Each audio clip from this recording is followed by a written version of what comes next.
창세기 50장 22절부터 26절까지 있는 말씀입니다. 창세기 50장 22절부터 26절까지 있는 말씀입니다. 이 시간 다 함께 일어나셔서 길지 않으니까 한 목소리로 같이 읽어보겠습니다. 요셉이 그 아비의 가족과 함께 애굽에 거하여 110세를 살며 에브라임의 자손 3대를 보았으며 므낫세의 아들 마길의 아들들도 요셉의 설하에서 양육되었더라. 요셉이 그 형제에게 이르되 나는 죽으나 하나님이 너희를 권고하시고 너희를 이 땅에서 인도하여 내사 아브라함과 이삭과 야곱에게 맹세하신 땅에 이르게 하시리라 하고, 요셉이 또 이스라엘 자손에게 맹세시켜 이르기를 하나님이 정녕 너희를 권고하시리니 너희는 여기서 내 해골을 메고 올라가겠다 하라 하였더라. 요셉이 110세의 죽음에 그들이 그의 몸에 향재료를 넣고 애굽에서 입관하였더라. 아멘. 기도합니다. 아버지 하나님 감사합니다. 한 사람의 생애가 어떻게 끝이 나는가, 그 끝을 하나님과 더불어 끝내는 인생이 얼마나 복 있는 삶인가 하는 것을 저희들이 보게 됩니다. 아버지 하나님, 우리의 생애가 하나님의 말씀과 더불어 막을 내릴 수 있도록 도와주시고 하나님의 영원한 천국에서 다시 또 다른 생애를 시작하는 저희들 되게 도와주십시오. 그래서 하나님 앞에 우리의 삶이 온전히 드려져서 하나님의 영광을 나타내고 하나님의 축복 속에 하루하루 우리의 남은 생애를 살 수 있도록 도와주시옵소서. 이 시간을 온전히 주께 의뢰합니다. 예수님 이름으로 기도하옵나이다. 아멘. 앉으시겠습니다.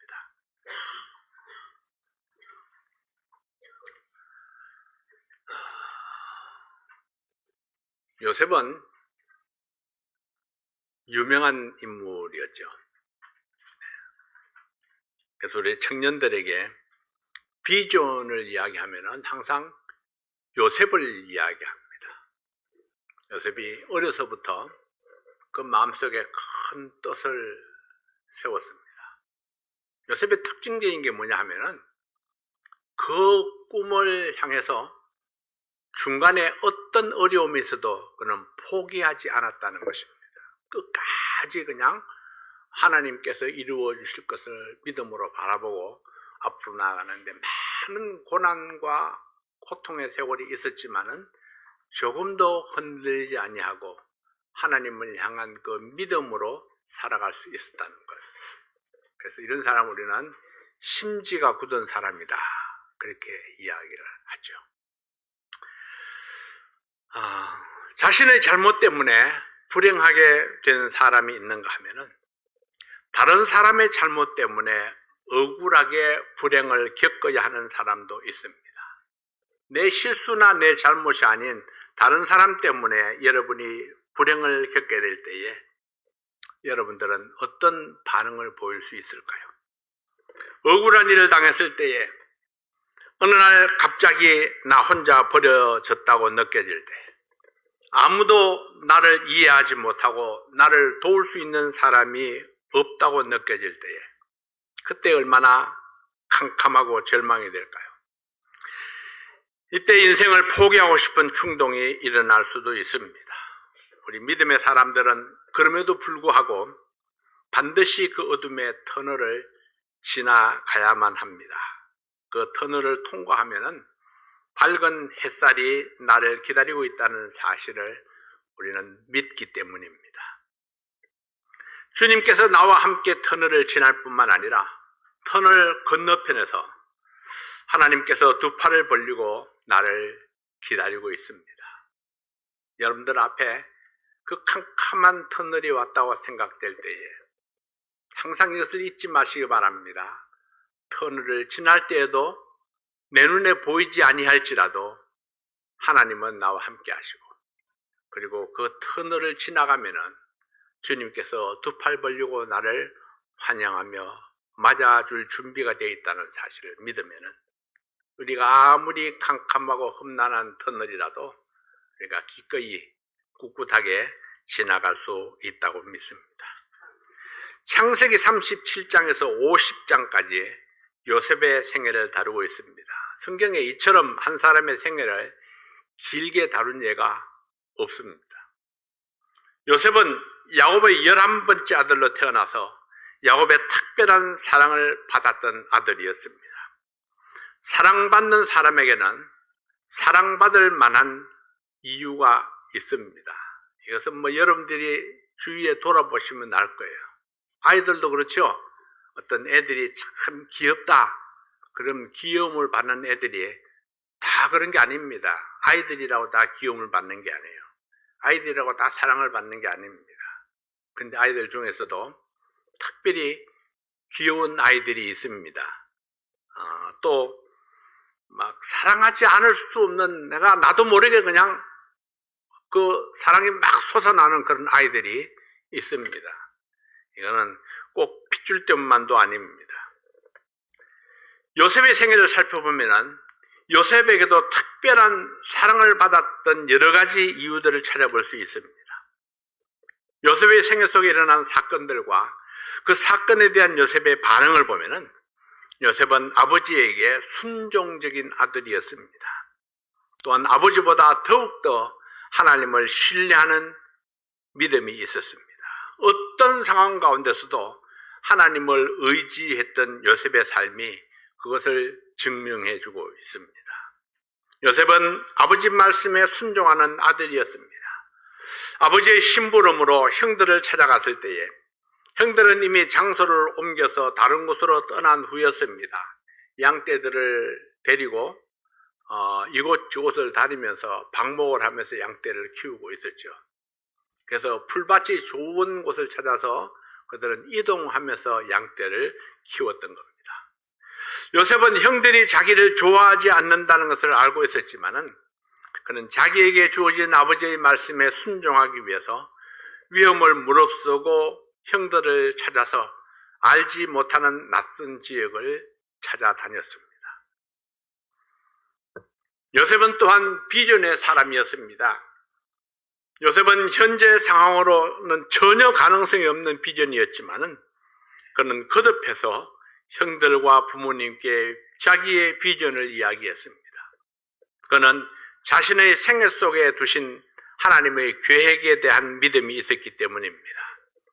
그는 아버지 앞에서 장래가 촉망되는 아들이었고 착하고 신실한 아들이었고 아버지의 믿음을 본받은 아들이었습니다. 이러한 사실들이 요셉으로 하여금 야곱의 특별한 사랑을 받게 된 원인이었습니다.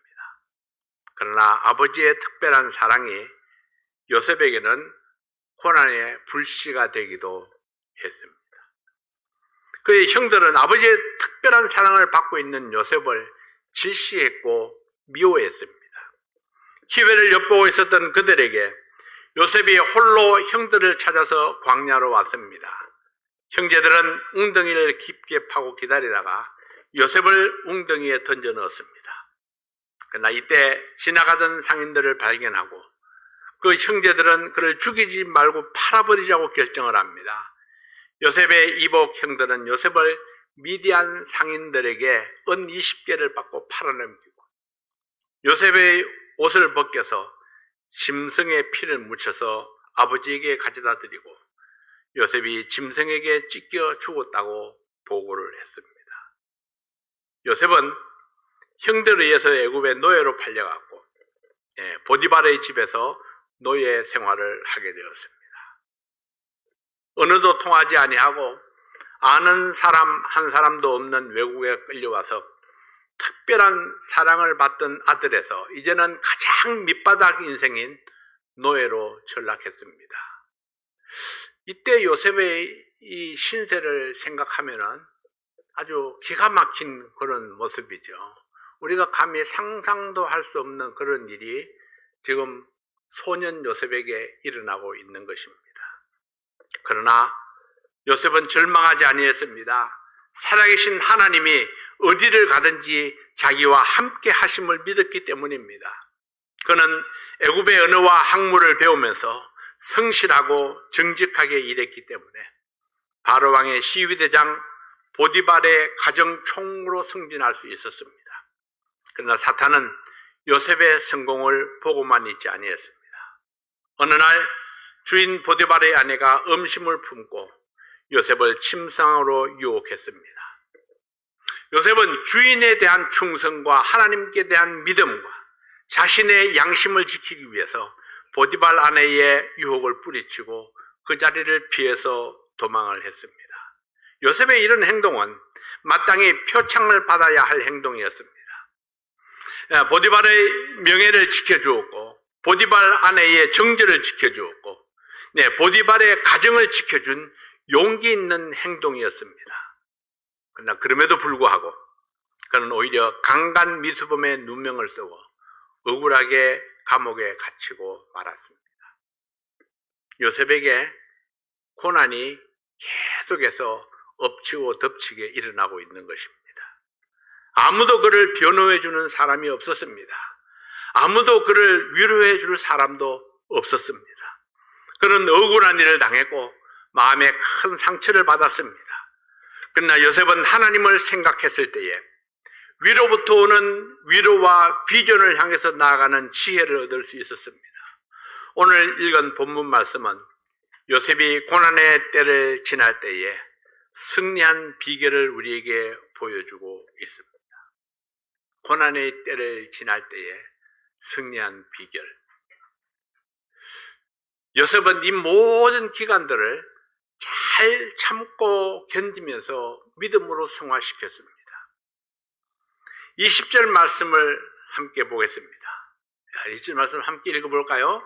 당신들은 나를 해하려 하였으나 하나님은 그것을 선으로 바꾸사 오늘과 같이 만민의 생명을 구원하게 하시려 하셨나니. 당신들은 누구입니까? 요셉의 이복 형제들이죠. 요셉의 이복 형제들은 요셉을 해하려 하였으나 하나님은 그것을 선으로 바꾸어 주셨다, 이렇게 말씀을 합니다. 그래서 오늘과 같이 만민의 생명을 구원하게 하시려 하셨나니, 하나님은 요셉을 통해서 원대한 계획이 있었습니다. 하나님은 이미 먼 훗날 애굽 전역에 일어날 이 흉년을 미리 아시고 대비하는 그런 모습을 보여주게 됩니다. 여기 다시 말하면 형님들은 악독한 마음을 가지고 나를 해치려 했지만은 하나님은 그것을 바꾸어서 나의 삶과 그 형님들의 삶과 그리고 많은 다른 사람들의 생명을 구원하는 길을 열어주셨습니다. 오늘 우리가 요셉으로부터 배울 수 있는 교훈은 무엇일까요? 요셉의 일생이 파란만장했지만은 하나님께서는 그 요셉의 일생을 통해서 우리에게 교훈을 주시기 위해서 이 말씀을 오늘 우리에게 주신 것입니다. 요셉은 어떻게 이 폭풍우와 같은 인생의 고난을 참고 견딜 수가 있었을까요? 요셉의 성공 비결은 그가 알고 있었던 세 가지 중요한 진리 때문입니다. 첫 번째로 그는 하나님께서 자기의 생애 속에 함께 하시고 자기를 돌보신다는 사실을 알았습니다. 이게 가장 큰 거죠. 내가 어떤 일을 당해도 하나님이 내 생애 속에 함께 하신다, 하나님이 나를 돌보신다, 이런 확신만 있다면은 어떤 상황 가운데 처해도 나는 절망하지 아니할 것입니다. 그러나 하나님께서 그의 생애에 일어나는 모든 일들을 이미 알고 계시고 자기를 돌보신다는 진리를 확신하고 있었습니다. 요셉의 생애 중에 큰 위기와 고난이 있을 때마다 나타나는 그 하나님의 말씀은 하나님께서 요셉과 함께 하셨다는 말씀입니다. 창세기 39장 2절을 보면은 여호와께서 요셉과 함께 하심으로 그가 형통한 자가 되어 그 주인 애굽 사람의 집에 있으니, 3절에 보면요, 그 주인이 여호와께서 그와 함께 하심을 보며 또 여호와께서 그의 범사에 형통케 하심을 보았더라. 자, 이 말씀이 뭐라고 말씀합니까? 여호와께서 요셉과 함께 하심으로, 여호와께서 그와 함께 하심을 보며, 39장 21절 말씀에서는 여호와께서 요셉과 함께 하시고 그에게 인자를 더하사 전옥에게 은혜를 받게 하시며, 39장 23절입니다. 전옥은 그 손에 맡긴 것을 무엇이든지 돌아보지 아니하였으니 이는 여호와께서 요셉과 함께 하심이라. 여호와께서 그의 범사에 형통케 하셨더라. 자, 거듭되는 말씀들이 여호와께서 요셉과 함께 하셨다, 여호와께서 그와 함께 하심을 보았다, 여호와께서 요셉과 함께 하시고 여호와께서 요셉과 함께 하심이라. 하나님께서 요셉과 함께 하셨다는 말씀을 이렇게 거듭해서 말씀해 주시고 있습니다. 그러고 보면은 요셉의 생애 속에 여호와께서 요셉과 함께 하셨다, 이것이 바로 특징적인 겁니다. 하나님께서 요셉과 함께 하셨다. 요셉이 고난과 역경 속에 빠져 있을 때에도 하나님은 여전히 요셉과 함께 하셨던 것입니다. 참고 기다리는 것, 여러분 누구에게나 힘든 일입니다. 그러나 믿음의 사람 요셉은 하나님께서 나와 함께 하신다는 확신 때문에 하나님께서 새로운 길을 열어주실 때까지 그 고난의 길을 묵묵히 참고 견딜 수 있었던 것입니다. 그렇습니다. 여러분, 나에게 고난이 올 때에, 어려움이 찾아올 때에 우리가 기억해야 됩니다. 이 고난 중에도 하나님이 나와 함께 하신다. 하나님은 내 고난을 아시고 내 슬픔을 아십니다. 그래서 내가 참고 기다리면은 하나님께서 이 모든 것들을 다 해결해 주시고 나를 밝음 가운데로 인도해 주실 것이다 하는 그런 믿음이 있으면은 내가 참고 견딜 수 있습니다. 두 번째는 하나님은 모든 자에게 선택의 자유를 주셨다는 사실을 알았습니다. 하나님은 모든 사람들에게 선택의 자유를 주셨습니다. 그러나 그 선택은 자기가 책임을 져야 합니다. 어떤 선택을 하든지 그 선택의 결과는 내가 책임을 져야 합니다. 그러나 어떤 선택을 하든지 내 선택과 하나님이 함께 하신다는 사실을 또한 믿어야 됩니다. 내가 잘못된 선택을 할 때에도 하나님은 그의 뜻을 우리에게 강요하지는 않습니다. 너 왜 그렇게 선택을 했어? 스탑! 아니야! 그렇게 선택하면 안 돼! 이렇게 해서 나를 억지로 돌려놓지 않습니다. 다만 자신이 선택한 결과는 자기가 책임을 져야 합니다. 이 말은 무슨 말인가 하면요, 예수 믿는 사람들도 잘못된 선택을 할 수 있다는 것입니다. 하나님이 나와 함께 하심에도 불구하고 잘못된 선택을 할 수 있습니다. 그럼 잘못된 선택을 하면 어떻게 되나요? 문제가 생길 수 있죠. 그 선택 때문에 나에게 고통스러운 날들이 올 수 있습니다. 근데 그 고통에서, 그 잘못된 선택 때문에 생긴 그 고통에서 하나님이 무조건 나를 끌어내주지는 않습니다. 때로는 나의 잘못된 그 선택 때문에 내가 고난의 시간을 견디어야 됩니다. 내가 그 고통을 감당해내야 합니다. 그러나 그런 가운데서도 내가 잘못된 선택을 했구나. 그래서 나에게 이런 고난이 오는구나. 그러나 이 고난 중에도 하나님의 나를 결코 버리지 아니하시는 분이십니다. 그래서 내가 믿음으로 참고 견디고 기다리면은 그 고난의 세월 끝에, 그때 하나님께서 또 여전히 나를 다시 회복시켜 주시기 위해서 준비하고 기다리고 계신다는 사실입니다. 사람들은 자기가 스스로 선택해서도 어떤 문제가 생기면은 마치 하나님이 잘못한 것처럼 하나님을 원망합니다. 자기가 선택하고 자기가 저지른 일에 대해서도 하나님이 왜 나를 막지 아니하셨는가, 이렇게 하나님을 원망하죠. 하나님께 책임을 돌립니다. 하나님은 우리의 삶 속에 계획을 가지고 계십니다. 그러나 하나님은 하나님의 계획이 있음에도 불구하고 우리 각자의 개인의 자유의지를 통해서 스스로 자신의 길을 선택하고 나가게 하시는 것입니다.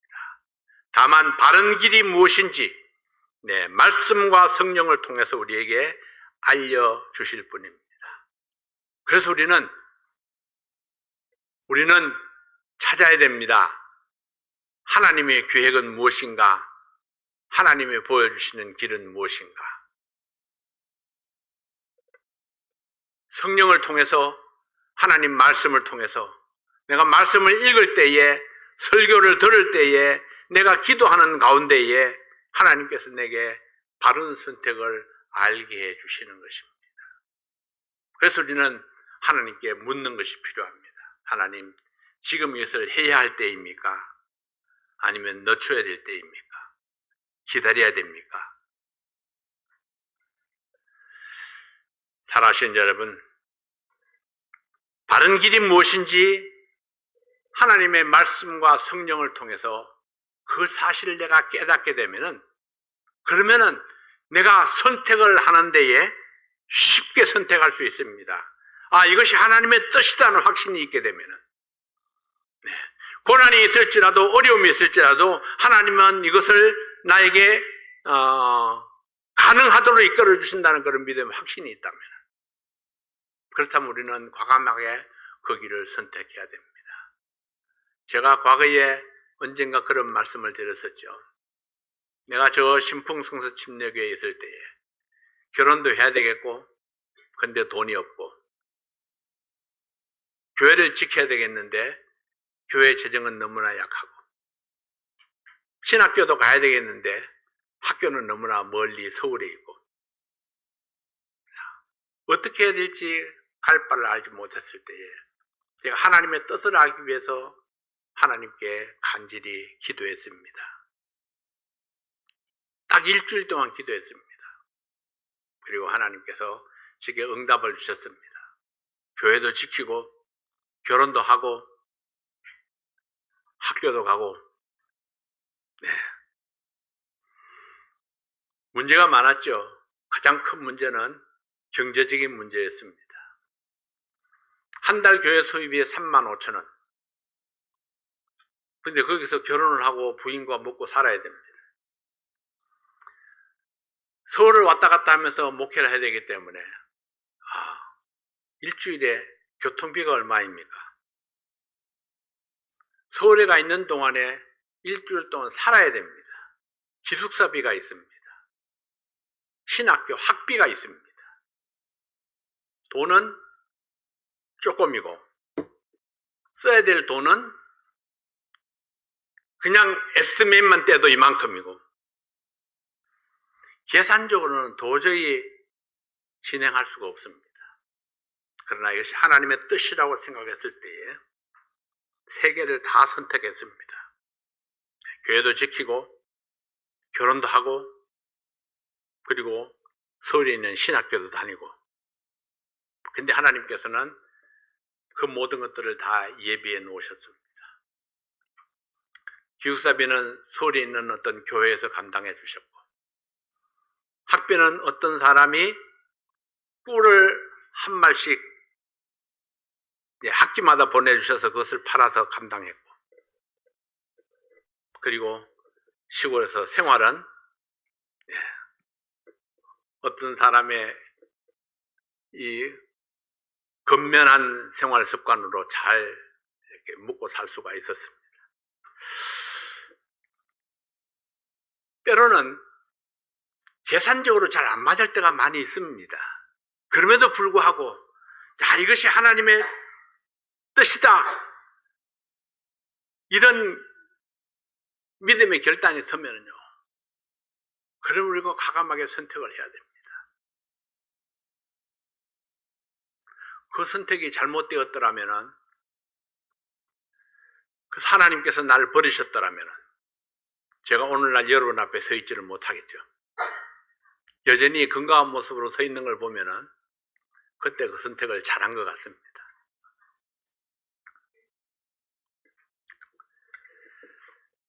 우리는 하나님의 자녀로 거듭난 후에도 여전히 잘못도 하고 문제를 만나기도 하고 잘못된 선택을 하기도 합니다.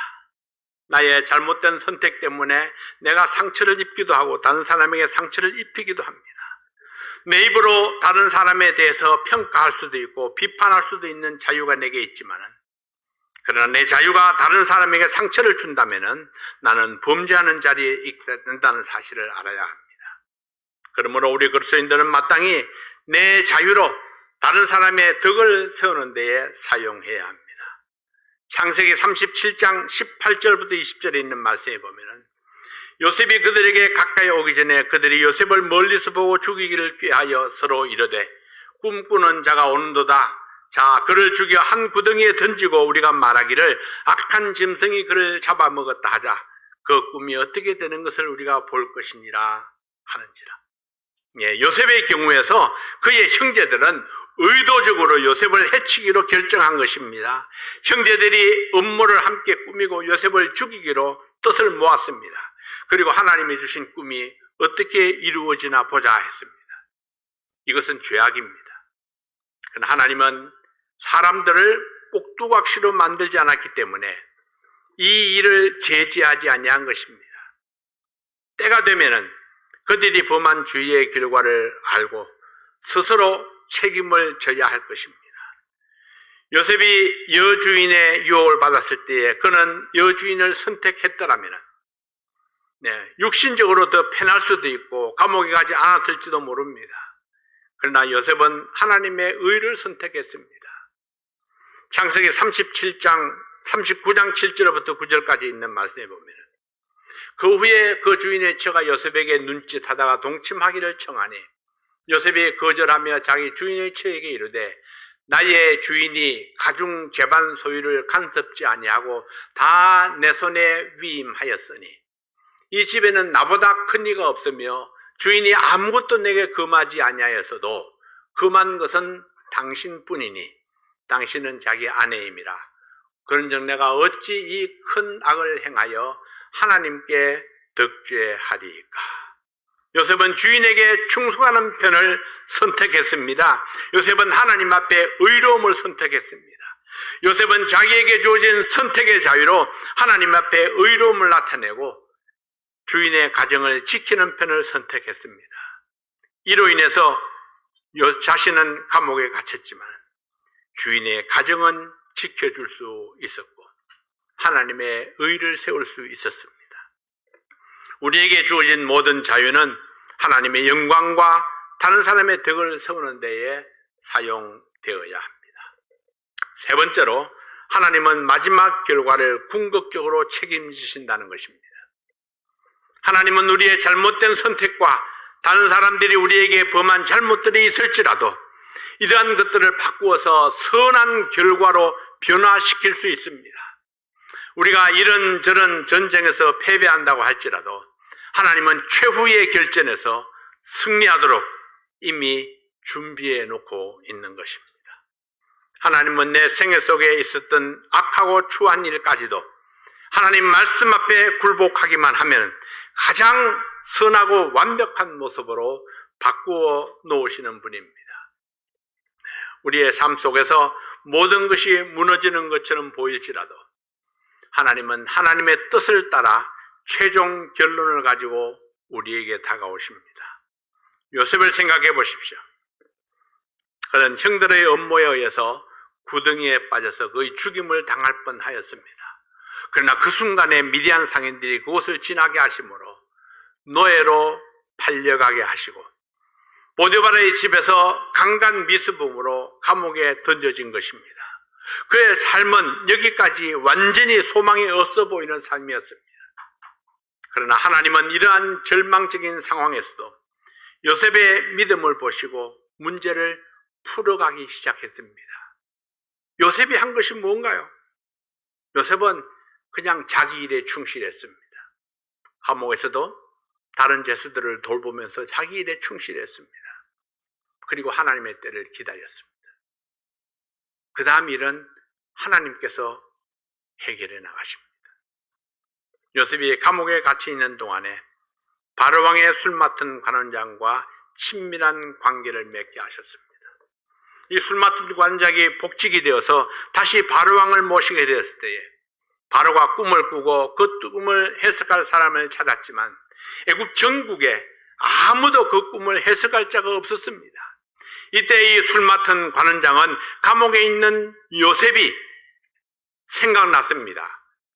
요셉이라면은 그 꿈을 해석할 수 있다는 사실을 기억해냈습니다. 바로는 즉시 요셉을 불러서 명령했습니다. 그리고 요셉은 바로왕 앞에서 그 꿈을 명쾌하게 해석을 했습니다. 바로왕이여, 하나님께서 미래에 일어날 일을 당신의 꿈을 통해서 보여주셨습니다. 앞으로 7년 동안 애굽 땅 전국에 큰 풍년이 있게 될 것입니다. 그 후 또 7년은 지금까지 보지 못한 큰 흉년이 있게 될 것입니다. 그러므로 왕께서는 7년 풍년 동안에 곡식을 저장해 두어서 다음에 닥치게 될 7년 흉년을 대비해야 합니다. 바로왕은 요셉의 꿈 해석에 깊은 감동을 받았습니다. 그래서 요셉을 전국을 다스리는 국무총리로 임명했습니다. 요셉은 감옥에 갇힌 외국인 노예에서 애굽에서 두 번째로 권력 있는 국가의 지도자가 되었습니다. 요셉의 노력으로 할 수 있는 일인가요? 네. 하나님 아니면은 누구도 할 수 없는 일입니다. 기적 같은 일이죠. 그가 국무총리가 되므로 그는 애굽을 구원하였고 그 외에 이스라엘을 포함하여 여러 다른 나라들을 굶주리면서 구원한 것입니다. 하나님은 우리의 실수나 악한 선택도 합력하여 선을 이루시는 분입니다. 그래서 요셉은 그의 생애 마지막에 당신들은 나를 해하려 하였으나 하나님은 그것을 선으로 바꾸셨다, 그렇게 말하고 있는 것입니다. 왜 하나님께서 형제들의 악을 선으로 바꾸셔서 요셉이 애굽의 국무총리가 되게 하셨을까요? 요셉이 자신의 길을 다 알지 못했고 하나님의 뜻을 다 이해하지 못했지만은 그가 항상 모든 일에 하나님을 의지하였기 때문에 하나님께서 요셉에게 선을 베풀어 주셨다고 믿습니다. 불리한 환경을 이겨나가는 지금, 당신이 시련의 기간을 통과하고 있을지도 모릅니다. 당신은 아무런 잘못이 없을 수도 있습니다. 다른 사람의 잘못된 선택 때문에 당신이 희생자가 되어 있을 수도 있습니다. 그럼에도 불구하고 우리가 믿음을 신실하게 지키면 하나님께서 우리에게 가장 좋은 결과를 주실 줄로 믿습니다. 요셉의 반응을 한번 생각해 보십시오. 요셉은 자기 연민이나 자기 동정에 빠져 있지 아니했습니다. 자기 동정에 빠지는 것이 침체에 빠지는 가장 큰 이유 중에 하나입니다. 우리가 어떤 심각한 문제에 빠지게 되면은 신앙의 자존심을 잃어버리고 자신을 정죄하고 자신을 무력하게 보고 꿈과 계획을 포기해버릴 위험이 있습니다. 그러나 요셉의 반응은 어떠했나요?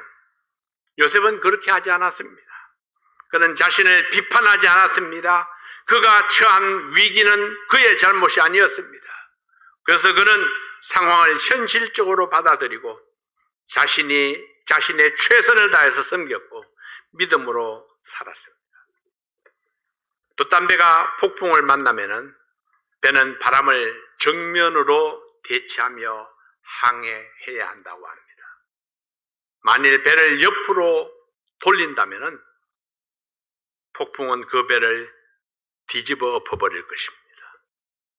우리의 삶에 폭풍이 몰아쳐올 때에 그 폭풍을 이기는 최상의 방법은 그 폭풍을 정면으로 맞서 나가는 것입니다.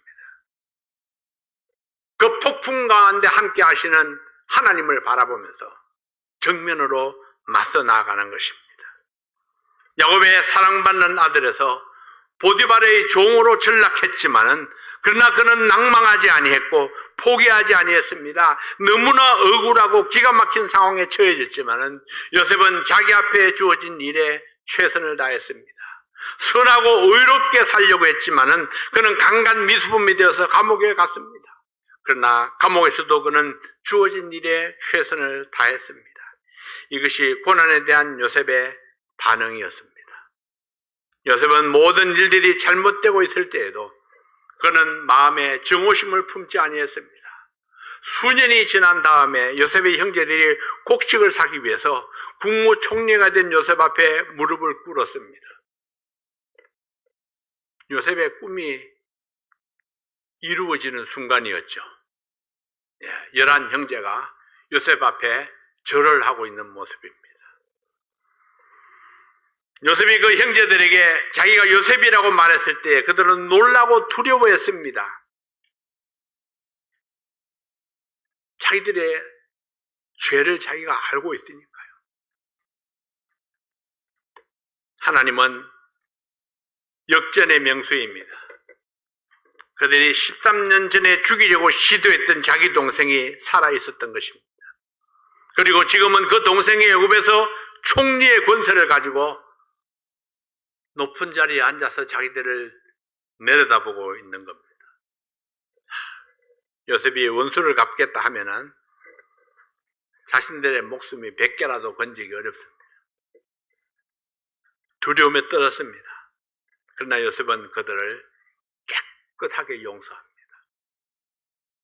요셉은 형들에게 버림받고 상처를 입었지만은 하나님께서 보상해 주시고 지금의 축복을 받은 것을 알았기 때문입니다. 우리는 때때로 일들이 잘못되어 가면은 우리에게 가장 필요한 분이신 주님을 우리가 스스로 배척하는 잘못을 저지릅니다. 여러분의 삶에 문제가 생기면은 하나님 왜 나에게 이런 일이 일어납니까? 이렇게 말하기 시작할지도 모릅니다. 그리고 당신은 하나님의 잘못으로 그런 일이 발생한 것처럼 하나님을 원망할지도 모릅니다. 그러나 그 모든 것들은 사람의 선택이었습니다. 우리는 오히려 이렇게 말해야 됩니다. 주님께서 이 문제를 맡아주세요. 하나님은 절망적인 상황도 바꾸어 놓으실 수 있습니다. 제가 잘못했지만은, 제가 잘못된 선택을 했지만은, 그러나 하나님께서 이 문제를 해결해 주십시오. 폭풍 속에 함께 하시는 그 하나님을 정면으로 마주보면서 하나님께서 길을 열어주시기를 기도해야 합니다. 사람들의 잘못된 선택으로 그들이 나를 해치는 데 사용되었다 할지라도 내가 그들을 향해서 정오심을 품지 아니하고 바른 자세를 유지할 때에 하나님은 우리의 상황을 역전시킬 수 있는 능력이 있습니다. 요셉이 역경을 이기고 승리할 수 있었던 힘의 원천은 무엇일까요? 요셉의 생애에서 보는 첫 번째 힘의 원천은 하나님의 계획입니다. 로마서 8장 28절 말씀에 우리가 알거니와 하나님을 사랑하는 자 곧 그 뜻대로 부르심을 입은 자들에게는 모든 것이 합력하여 선을 이루느니라. 이 말씀은 모든 것이 선하다는 것이 아닙니다. 세상에는 악한 일들이 많이 있습니다. 언제나 하나님의 뜻대로 이루어지지는 않습니다. 그러나 내가 하나님을 사랑한다면은, 내가 하나님의 뜻을 이루려 한다면은 하나님께서는 모든 악조건과 우리의 실수와 연약함에도 불구하고 합력하여 선을 이루게 하십니다. 하나님은 우리를 버리지 아니하셨습니다. 하나님은 여러분의 마음의 최대의 관심사가 무엇인지를 알고 있습니다. 하나님은 여러분이 지금 통과하고 있는 감당하기 어려운 환경일지라도 여러분의 삶의 전체적인 이 선한 목적을 위해서 사용하실 것입니다. 하나님은 우리가 당하는 어떠한 문제보다도 더 위대하신 분이십니다. 이 진리를 내가 이해할 때에 나의 과거를 돌아보며 나에게 어려운 시간을 주었던 사람들에게 이렇게 말할 것입니다. 당신은 나를 해하려 하였으나 하나님은 그것을 선으로 바꾸었습니다. 당신은 나를 넘어뜨리려 하였으나 하나님은 나를 굳건히 세워주셨습니다. 당신은 나를 파괴하려고 했지만은 하나님은 나를 더 강하고 더 성숙한 사람으로 훈련해 주셨습니다. 요셉의 생애에서 보는 두 번째 힘의 원천은 하나님의 약속입니다. 성경에는 7,000개가 넘는 하나님의 약속이 있습니다. 우리는 이 약속들을 나의 것으로 만들어 가야 합니다. 이것은 마치 내가 받은 체크와도 같습니다. 내 이름으로 받은 체크를 할지라도 뱅크에 디파짓 하지 아니하면은 여러분 종이 쪽에 불과합니다. 은행에 디파짓 할 때 비로소 그 체크가 내 것이 되는 것입니다. 수많은 약속의 말씀들이 있지만은 그 말씀들을 깨닫고 믿음으로 순종할 때만 내 삶의 능력으로 나타나는 것입니다. 요셉은 하나님의 약속을 믿었기 때문에 상인에게 팔려가고 감옥 속에 들어가면서도 희망을 잃지 아니했고 믿음으로 최후의 승리를 얻을 수 있었습니다.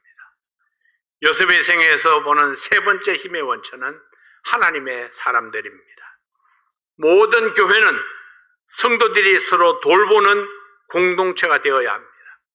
교회에서 사람들은 서로 사랑하고 서로 돌아보고 서로 위해 기도하고 함께 웃고 함께 울고 짐을 나누어 지는 곳입니다.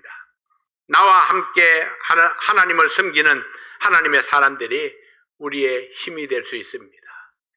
그래서 여러분 주위에 있는 사람들은 다 나의 동지들입니다. 우군들입니다. 내가 사랑해야 될 대상들입니다. 우리는 교회에서 거룩을 만나서 정기적으로 교제하고 우리의 삶을 함께 나누면서 함께 기도하는 것이 필요합니다. 우리는 서로 격려함으로 서로가 서로에게 힘이 되어줄 수 있습니다.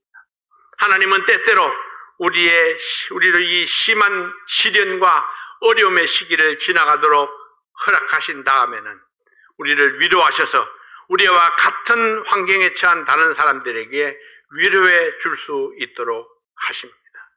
고린도후서 1장 3절 4절 말씀에 보면 찬송하리로다 그는 우리 주 예수 그리스도의 하나님이시오 자비의 아버지시오 모든 위로의 하나님이시며 우리의 모든 환난 중에서 우리를 위로하사 우리로 하여금 하나님께 받는 위로로서 모든 환난 중에 있는 자들을 능히 위로하게 하시는 이시로다.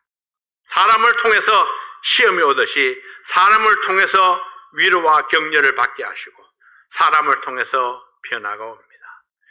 요셉의 생애에서 보는 네 번째 힘의 원천은 하나님의 임재입니다. 위기 속에서 요셉이 힘을 얻을 수 있었던 것은 하나님의 임재를 알았기 때문입니다. 시편 23편 4절 말씀을 보면은 내가 사망의 엄침한 골짜기로 다닐지라도 나를 두려워하지 않을 것은 주께서 나와 함께 하심이라. 주의 지팡이와 막대기가 나를 안위하시나이다. 내가 사망의 엄침한 골짜기로 다닐지라도 사망의 엄침한 골짜기를 걸어갈 때가 있습니다. 누구에게나 고난을 받을 때가 있죠. 캄캄한 길을 걸어갈 때도 있습니다. 외롭고 힘들 때도 있습니다. 그러나 내가 해를 두려워하지 않을 것은 주께서 나와 함께 하십니다. 주의 지팡이와 막대기가 나를 안위해 주신다고 말씀을 했습니다. 내가 어떤 환경 가운데 놓인다 할지라도 두려워하지 않고 담대할 수 있는 비결은 하나님이 나와 함께 하시며 하나님이 나를 지키신다는 사실을 알고 믿는 것입니다. 하나님은 우리의 삶을 지켜보고 계실 뿐 아니라 마지막 결과를 하나님의 선으로 바꾸시는 분입니다. 현재 나의 삶이 피곤하고 고통스러울지라도 하나님은 하나님의 능력을 의지하는 자에게 최후의 승리를 약속해 주셨습니다. 여러분의 힘의 원천은 무엇입니까? 여러분의 생애 속에 하나님이 세우신 계획이 있습니다. 하나님의 계획을 신뢰하고 하나님의 약속의 말씀을 마음에 새기고 하나님의 사람들과 믿음의 교제, 하나님의 인재를 믿고 기도함으로 우리 승리하는 성도 여러분들이 되시기를 바랍니다. 이 시간 잠시 기도합니다. 요셉의 생애를 보면서 나의 생애를 한번 뒤돌아보십시오. 하나님의 선한 뜻을 따라서 하나님의 선한 계획을 내가 날마다 찾아가며 믿음으로 승리하는 여러분들 되기 위해서 이 시간 잠시 기도하시기 바랍니다.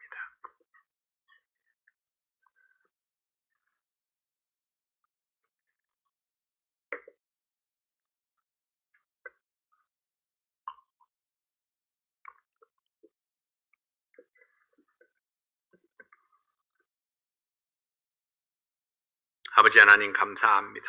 요셉의 생애에 선한 뜻으로 함께 하셨던 하나님, 능력 가운데 함께 하셨던 하나님, 아름다운 계획을 가지고 함께 하셨던 그 하나님께서 우리 사랑하는 성도들이 생애 속에 함께 하셔서 악을 선으로 바꾸시고 모든 환경과 시련을 뛰어넘어 승리를 얻게 하시고 하나님의 뜻이 우리의 삶 속에 이루어지도록 도와주시옵소서. 아버지 하나님, 하나님의 그 놀라운 능력이 우리의 삶 가운데 나타나므로 우리의 생의 마지막까지 오직 주님만 바라보며 살아가는, 주님으로 인해서 승리를 노래하고 찬양하는 그런 우리 모든 성도들 되게 하여 주시옵소서. 예수님 이름으로 간절히 기도하옵나이다. 아멘.